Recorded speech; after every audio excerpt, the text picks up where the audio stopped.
This winter isn't just cold. It's strange, almost unsettling. Forecasts for 2025 are warning us of brutal deep freezes hitting areas of the US and Canada that normally escape the worst of winter. And here's the scary part. Most people aren't even close to being ready. Imagine the lights going out, the heater dying, and you sitting in the dark while the temperature outside drops lower and lower. No food, no power, no heat. That's not a movie scene, that's a real risk this winter. I've spent weeks digging through FEMA guidelines, Gulf resources, and the latest weather predictions. And what I found is alarming. The chance of extreme cold events this year is higher than most news outlets are admitting, and the consequences could be deadly. In this video, I'm going to show you the 9 FEMA-approved survival items every single household should have before the first snowstorm strikes. And no, I don't just mean the usual flashlights and blankets. I'm talking about overlooked essentials that could literally be the difference between safety and disaster. But before we dive in, I want to hear from you. Are you already noticing shortages or rising prices for winter supplies in your area? Drop a comment, because I'll be reading every single one. Now let's get into the very first item, emergency thermal blankets. Think of them as your frontline defense against the cold. When the power cuts out in the middle of a snowstorm, the cold doesn't just seep into your home, it slams in like an unwelcome guest. Your cozy living room suddenly feels like a freezer, heat leaks away faster than most people realize, escaping through windows, doors, even thin walls. And that's when you'll feel the chill crawling deep into your bones. That's why FEMA emphasizes something so simple, most people overlook it. Those shiny silver sheets you've probably seen in survival kits, emergency thermal blankets. At first glance, they don't look like much. They're crinkly, feather-light, and honestly kind of cheap looking. But here's the secret. They're designed to reflect up to 90% of your body heat right back at you. They don't generate warmth. They lock in the warmth you already have, trapping it so the cold can't steal it away. This is the same technology rescue teams use, the same thing hikers carry, and yes, even astronauts rely on it in space. If it's good enough for NASA, it's more than good enough for your living room during a blackout. And here's the proof. Think back to the Texas freeze of 2021. Millions lost power for days. Temperatures dropped below zero, and people were desperate for warmth. Those who had even basic emergency gear, like thermal blankets, were far better off than those who didn't. It's not glamorous, but it could save your life. And here's the part that gives me chills, literally. During that same Texas freeze, many people had no backup heating at all, but one family, trapped in their car overnight, survived because of one simple thing, a few thermal blankets stashed in their glove box. They wrapped themselves and their kids in layers of those shiny sheets. It wasn't cozy, it wasn't comfortable, but it was enough to keep them alive until help arrived. That's the kind of life or death difference a $5 item can make. But here's something most people don't realize. Not all thermal blankets are created equal. The cheap ones, they rip easily, crinkle apart, and won't hold up when you actually need them. FEMA recommends going for higher quality insulation blankets, or even heavy-duty emergency sleeping bags that use the same reflective tech. They're compact, lightweight, and you can tuck them in your car, your closet, or even under your bed. Think of them as a heat insurance policy. When your furnace quits on a 20-degree night, do you really want to be depending on a hoodie and a desperate prayer? Or would you rather have gear designed to keep soldiers and explorers alive in far harsher conditions? The choice is obvious. Now let's move to survival item number 2.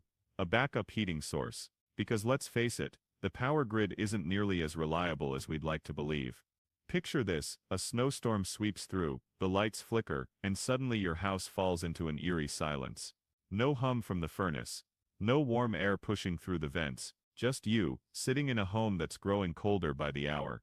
At first it's uncomfortable, but soon it becomes dangerous. That's why FEMA stresses this point over and over. You can't rely on just one heating system. When power lines freeze, furnaces fail, or natural gas gets disrupted, you need a plan B. Maybe it's a propane heater, maybe it's a kerosene heater, or maybe it's an old-school wood stove, properly ventilated. The type doesn't matter as much as the fact that you have one ready. Because when the grid goes down, having an alternative heat source is the line between staying safe or facing disaster. And this isn't about luxury, it's about survival.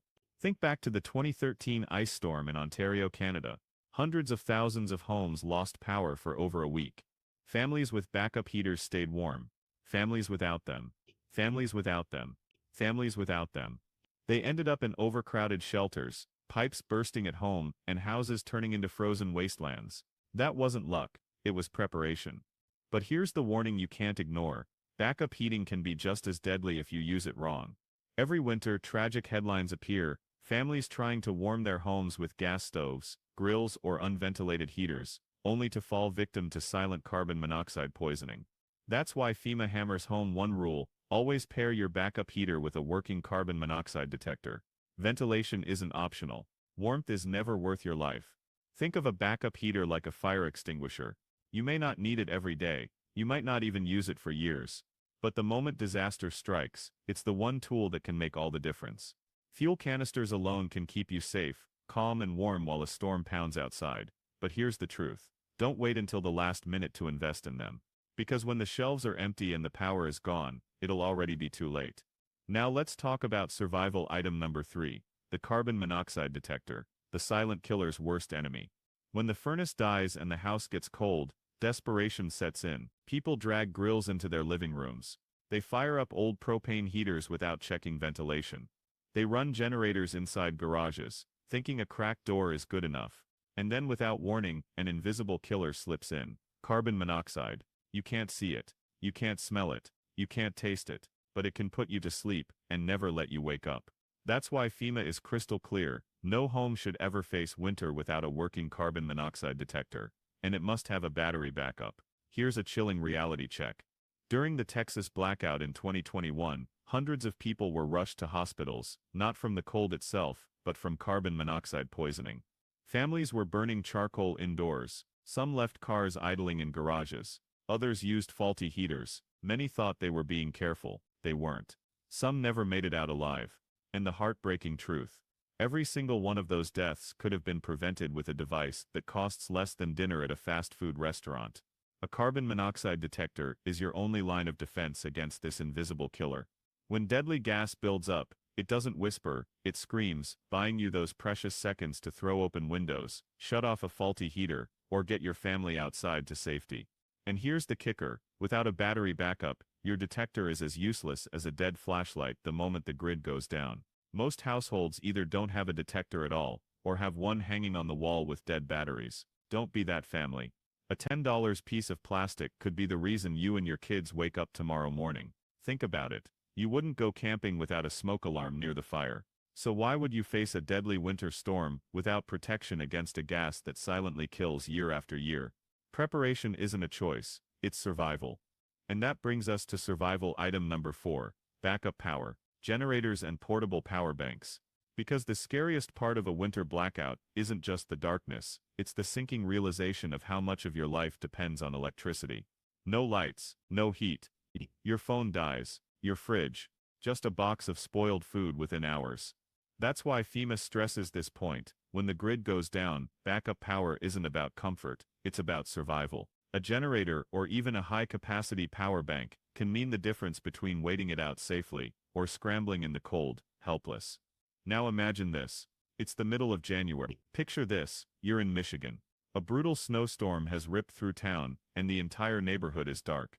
Every house is cold, silent, and powerless, except one.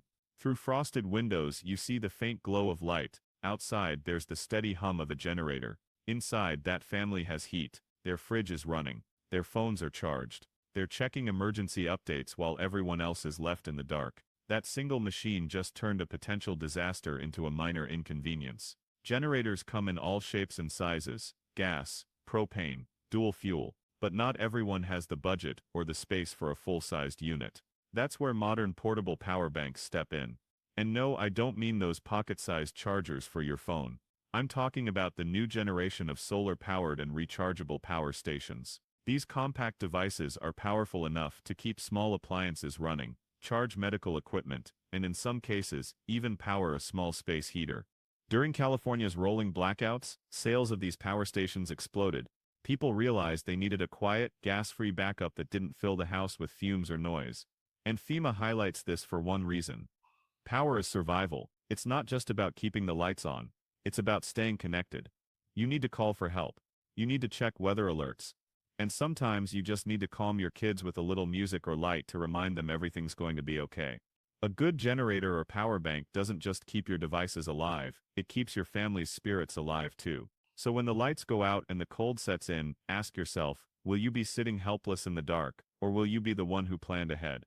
Now let's move to survival item number 5. Emergency food and water, the 72-hour rule. Because when a winter storm slams into town, grocery store shelves empty faster than you can blink. You've seen it before, lines snaking through parking lots, people fighting over the last loaf of bread, milk gone in minutes. But here's the harsh reality. When the snow locks you in, it doesn't matter what's on the shelves. You won't be able to get there. That's why FEMA says every household should keep at least 72 hours worth of non-perishable food and clean drinking water on hand. Not as a suggestion, as survival. Think back to the blizzard that buried Buffalo, New York, in late 2022. Roads were impassable, cars were stranded, even emergency vehicles couldn't get through. Families were stuck in their homes for days. Those who had food and water stored up, they stayed safe. Those who didn't, hunger and dehydration piled on top of freezing temperatures, a nightmare within a nightmare. And let me be clear, non-perishable doesn't have to mean miserable. It's not just dusty cans of beans. FEMA recommends calorie-dense foods that are easy to store and require little to no cooking. Peanut butter, canned meats, protein bars, instant oatmeal. These are compact, filling, and exactly what your body needs when you're burning energy just to stay warm. And here's a detail people forget all the time. If you're storing canned food, you'll need a manual can opener. Because when the power's out, that electric one in your kitchen drawer might as well be a paperweight. But food is only half the story. Water is even more critical. Cold weather tricks people into thinking they don't need as much. Here's something most people don't realize. Your body still loses water in the dead of winter. Cold air might fool you into thinking you're not thirsty, but dry heated rooms and even your own breath drain away more moisture than you'd expect. FEMA's rule of thumb is clear, 1 gallon per person per day. For a family of 4, that's 12 gallons for just 3 days. Sounds like a mountain of water, but during a blackout, it vanishes shockingly fast. And here's a danger people almost never think about: frozen pipes. One long cold snap and your water lines can crack like glass. Suddenly that tap you've always counted on isn't safe anymore. That's why bottled water and sealed storage containers aren't just smart, they're essential. Some preppers even keep purification tablets on hand, because melted snow. It might look clean, but it often carries dirt, bacteria, even chemicals. Picture this. You're huddled in a freezing house, the wind screaming outside, and your child asks for a drink of water. You check the tap, nothing. You check the fridge, empty. That moment of helplessness, that's the nightmare you want to avoid at all costs. Food and water aren't just supplies, they're stability. They're the one thing that keeps your strength up, your nerves steady, and your family calm until the storm passes. And that brings us to survival item number 6. Winter clothing. Your last line of defense. When people think winter prep, they imagine shovels, salt, maybe a space heater. But here's the blunt truth. Sometimes the only thing between you and hypothermia is the clothing on your back. And don't think it only happens to hikers lost in the wilderness. Hypothermia can strike in your own living room if the power dies on a frigid night. Imagine this: the power goes out at midnight. You crawl into bed with just your usual blanket. By 3 a.m., the chill has already seeped into your bones. You're shivering, but it's not enough. Your body is losing heat faster than it can make it.